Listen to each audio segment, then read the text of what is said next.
Welcome back. If you're just tuning in, you're watching us, Annie and Zamil, on this Monday afternoon, and we are talking about financial aid for Bumiputera entrepreneurs. And to tell us more about this, we'd like to welcome in the studio Tuan Syed Z Al-Qudsi, who is the President and CEO of SME Factors, Sen Berhad. Good afternoon, Syed. Yeah. Okay, maybe you can start off with telling us more about SME Factors. Okay, SME Factors is a company that we give money. We give money. We love you. We love that. We give money to SME. You have our attention. Yes, you have our undying attention. We give money to small and medium enterprises. Okay, and that's what we do. Not only Bumiputera entrepreneurs. No. Yeah, it's open to everybody. Yes. Right. Okay. All right. Good. We of want course to get some money now. How do we do that? Of course, you have stages, right? In terms of the what are the categories? Would you say? I think it's no secret that for an SME, the degree of difficulty to receive funding is high. Okay. Especially for an enterprise, if you are starting out first 2 years, 3 years, 4 years, 5 years, even 10 years, it's very, very hard for you to get funding. That's true. So what we do, we have a lot of receivables-based funding. We call it for to sound a little bit sophisticated. It's called receivables-based funding. Okay. Or maybe in layman terms, we buy invoices. So if you are a business that produces maybe furniture, you supply to another company that buys your furniture. Okay. Normally business to business, you operate with papers. Right. You receive purchase order, you submit invoices. That's right. After submit invoices, you wait for your payment, maybe 15 days, 150 days, 300 days. It depends how lucky you are. And then one very, very unique program that we have is we give you the money early. So you don't have to wait for the payment. You can cash in on your papers. We're like a magic box where you put in your papers, you get your money. The keyword there is giving money. You know? I know, I like that. Keep saying that. Now we're looking at that on our screen. SME Factors peruntuk dana 250 million. Yes. Financing provides contract financing, right? Financing facility especially for Bumiputera entrepreneurs. Yes. Maybe you can indulge us by telling us why Bumiputera entrepreneurs are they struggling?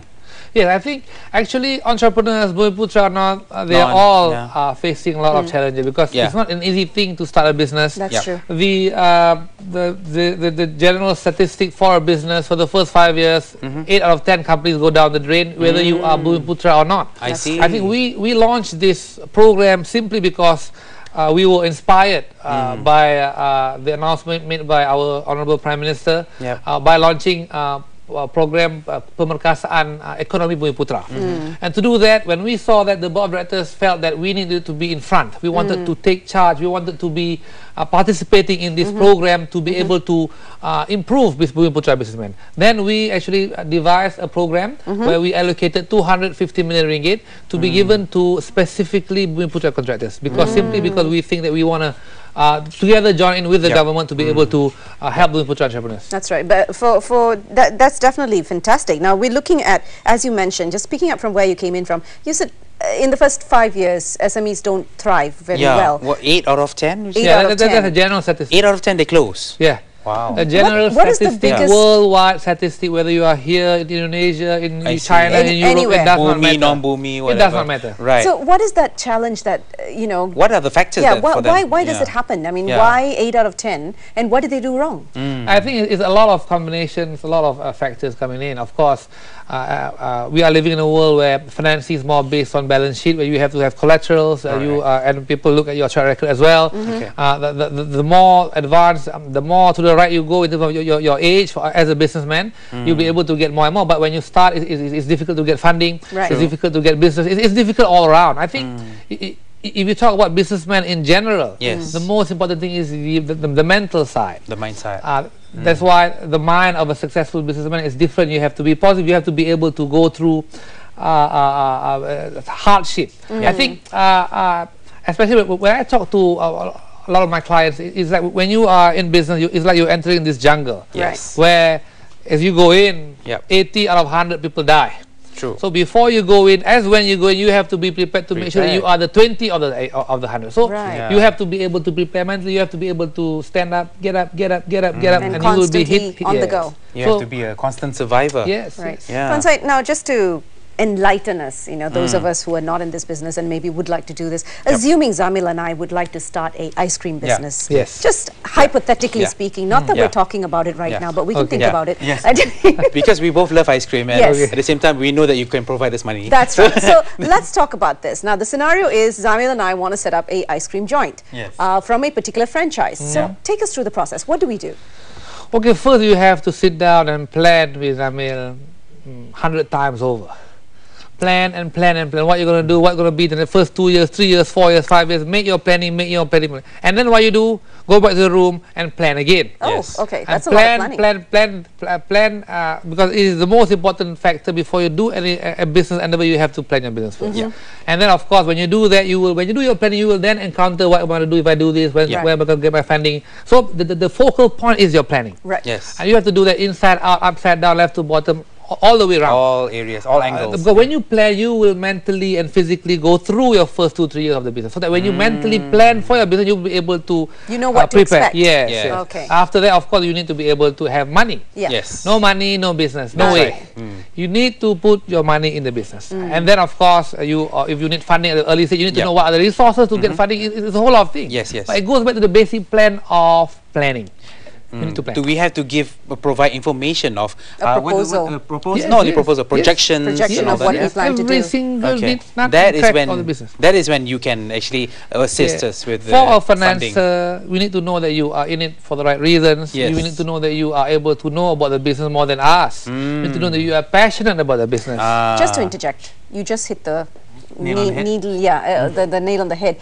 To know the business more than you and to also know where we're going with the business. Now, like the two of us, for instance, the ice cream business is going to be a brand new business, a new venture that we're getting into. We have no business knowledge. Would you still fund us? Yes, of course. If you have the right tools, if you have the right planning, the right preparation, the right knowledge, and I'm convinced in terms of that you are ready to go through this business, then you will be able to receive specific level of funding. Right. Okay. But in the early stage, it's pretty tough. For a startup, we have now programs under the government where you can have specific grants or specific startup. Because in Malaysia, we're lucky because we have a lot of programs to help young small entrepreneurs, no track record, you still have a chance. Right. While maybe in others, you don't have that so much. Tuan Syed, is there a difference between setting up a business, starting it from scratch, as opposed to picking up a franchise? Yes, picking up a franchise. Yeah, definitely. Because if you go with a franchise, the knowledge is there. Okay. Because franchises are usually they have it's already preset. So you can just follow because there's already a blueprint. Do this, do this, do this, do that. So it's relatively easier. Yeah, it's like when you go into the jungle, you already have a whole kit, the whole tent, everything. Press the button, but you still have to go through the jungle. Yes. You still have to know how to do, how to live, how to eat in the jungle. But at least you have the tools, and the tools franchises are much more easier because they already teach you how to do it. How can SMEs further improve their business efficiency? I think I would like, in short, it is the mental again. To train the mental side of the business, because most seriously, as we talk with a lot of ministries, a lot of organizations, a lot of SMEs, the biggest reason why they fail is because when they encounter a few challenges, they go down, they move, they think it's not going to work. So it's about the mental side of it. You need to be able to really get yourself psyched. Yeah. Well, as Tuan Syed mentioned, you have to be a survivor, constantly surviving Know the your battles. business inside and out. Be better than the financier who's going to give Tuan Syed, thank you so much for joining us this afternoon. I think we found our new best friend. We opened the ice cream joint, Make sure you come and join us, okay? And for more information about SME Factors, you can log on to the website smefactors.com.my. That's right. Ice cream or whatever it is, if you want to have some form of assistance and information and, of course, knowledge on what you can do in terms of your funding, hey, SME Factors is the place to go. Annie and Zamil signing off for today. We hope you had a good time with us. We'll see you again tomorrow. Be sure to stay tuned, same time, same place tomorrow. Take care, everyone. Peace and out, Malaysia. Bye-bye.